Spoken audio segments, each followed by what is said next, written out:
सीधे बड़ी खबर से बुलेटिन की शुरुआत कर रहे हैं। इस वक्त की बड़ी खबर आपकी टीवी स्क्रीन पर। यूपी में समर्थन के बदले संजय निषाद की नई मांग। ये बड़ी खबर आपकी टीवी स्क्रीन पर। निषादों को पिछड़े से एससी कोटे में डालने की मांग संजय निषाद कर रहे हैं और सवर्णों की तरह अलग से आरक्षण की मांग संजय निषाद की तरफ से की जा रही है। ये इस वक्त की बड़ी खबर।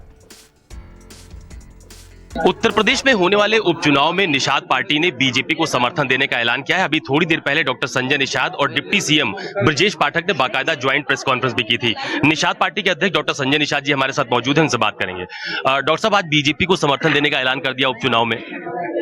नहीं, ऐलान तो हमारा 2019 से ही है कि हम किसी भी हालत में ऐसी पार्टी ऐसी सत्ता में नहीं आने देंगे जो उत्तर प्रदेश को विकास से रोकता हो, उत्तर प्रदेश में अशांति फैलाता हो, उत्तर प्रदेश में विदेशी ताकतों की दखलंदाजी करता हो। इसलिए अगर कांग्रेस ने अपनी बड़ी पार्टी होकर अगर उत्तर प्रदेश में अस्थिर बनाने के लिए सपा का समर्थन कर सकती है, तो हमें भी उत्तर प्रदेश में शांति लाने के लिए हमें जो हमारे भगवान राम और निषाद राज के उस विचार पर चलने वाली पार्टी उसका समर्थन करने, जीत के लिए मैंने समर्थन किया। इसलिए हमने 2 सीट होकर जीत है और इस समाज जिस मुद्दे के लिए पार्टी बनाया आरक्षण के, उस मुद्दे को हल करने के लिए भारतीय जनता पार्टी आज विचार करने के लिए तैयार हो गई है और दीपावली बाद हम लोग बैठेंगे। ये बहुत बड़ा मामला। अच्छा, आप दिल्ली गए थे डॉक्टर साहब अभी, और वहां पे पार्टी के नेताओं के साथ आपकी बैठक भी हुई। 2 सीटों की डिमांड आप कर रहे थे। आप उपचुनाव नहीं लड़ रहे हैं, समर्थन भी दे रहे हैं, तो कुछ बातचीत तो हुई होगी ना कि किन मुद्दों पर आप समर्थन दे रहे हैं? हाँ, मुद्दा बात हुई है जी कि पहला कि अच्छी खासी आबादी है, सभी सीटों पर निषादों का एक अच्छा खासा प्रभाव है और निषाद काफी आक्रोशित है कि हमारे लंबे आरक्षण के मुद्दे नहीं हुए, केंद्र और राज्य में सरकार है और ये और आक्रोश बढ़ता जा रहा है।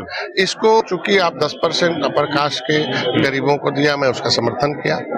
महिलाओं का आरक्षण हुआ। हमारा दिल्ली के गजट में हम अनुसूचित हैं, केवट मल्ला, बिंद कश्यप, घार, धीवर, रैकवार, बाथम, तुरैया, ये सब जातियां जो मझवार, गौंड, तुरैया, खरवार, बेलदार, खरोट, कोली 7 नामों से भारत के संविधान के 10 अगस्त 1950 के गजट में हम अनुसूचित हैं। आप दिल्ली से रामचरित्र निषाद को जो है मछली शहर से अनुसूचित जाति से सीट से लड़ाते हैं। हम दिल्ली के संविधान में सुरक्षित हैं और उत्तर प्रदेश में बेईमानों ने हमें गजट पारित करके पिछड़ा घोषित कर दिया। तो ये हमारे साथ अन्याय है और अन्याय होने के नाते आप न्याय दीजिए। तो तैयार हो गए और उन्होंने कहा नहीं, ये बहुत ज्यादा है, इसके लिए हम लोग दीपावली। तो संजय निषाद को आप सुन रहे थे। अशोक तिवारी इस वक्त हमारे साथ मौजूद है। अशोक तिवारी, संजय निषाद को हम सुन रहे थे, आपने बातचीत की, वो समर्थन तो दे रहे हैं लेकिन अपनी मांग के साथ दे रहे हैं कि निषादों को भी सवर्णों की तरह आरक्षण दिया जाए। तो क्या बीजेपी का क्या रुख रहेगा? क्या बीजेपी इस मांग पर झुकेगी? क्या इस मांग को पूरा करेगी? देखिए, दरअसल संजय निषाद पिछले 3 दिनों से दिल्ली में डेरा जमाए हुए थे और वहां पर उपचुनाव को लेकर वो जिन 2 सीटों की डिमांड कर रहे थे, उसको लेकर वहां पार्टी के जो शीर्ष नेतृत्व है उनके नेताओं से उनकी मुलाकात भी हुई थी। संजय निषाद से अभी थोड़ी देर पहले जब मैंने बात की थी तो उन्होंने ये कहा था कि उपचुनाव में हम बीजेपी को समर्थन दे रहे हैं। तो उसके बाद मैंने उनसे सवाल किया था कि आखिरकार समर्थन देने के पीछे कोई तो मुद्दा होगा जिसके आधार पर आपकी सहमति बनी होगी। तो उन्होंने कहा कि दिल्ली में नेताओं के सामने मैंने निषादों के आरक्षण का मुद्दा उठाया है। पिछली उत्तर प्रदेश में जो भी सरकारें रही हैं उन्होंने निषादों को प्रॉपर उत्तर प्रदेश में नहीं दिया है, जबकि दिल्ली के गजट में वो अनुसूचित जाति की श्रेणी में आते हैं। तो उनकी तरफ से कहा जा रहा था कि इसी मुद्दे को लेकर बीजेपी के आला कमान को उन्होंने अपनी मांग से अवगत भी करा दिया है और ये बीजेपी के नेताओं की तरफ से उनको ये आश्वासन भी दिया गया है कि दीपावली के बाद इस मुद्दे को लेकर बीजेपी में उनकी और उनकी पार्टी के नेताओं के साथ साथ बीजेपी के नेताओं के साथ बैठक होगी और उसके बाद आगे की रणनीति तय की जाएगी कि कैसे आरक्षण के इस मुद्दे को उत्तर प्रदेश में प्रभावित किया जा सकता है या नहीं किया जा सकता है। इन तमाम सारे मुद्दों पर बातचीत अभी आने वाले समय में होने वाली है। लेकिन इतना जरूर है कि उपचुनाव को लेकर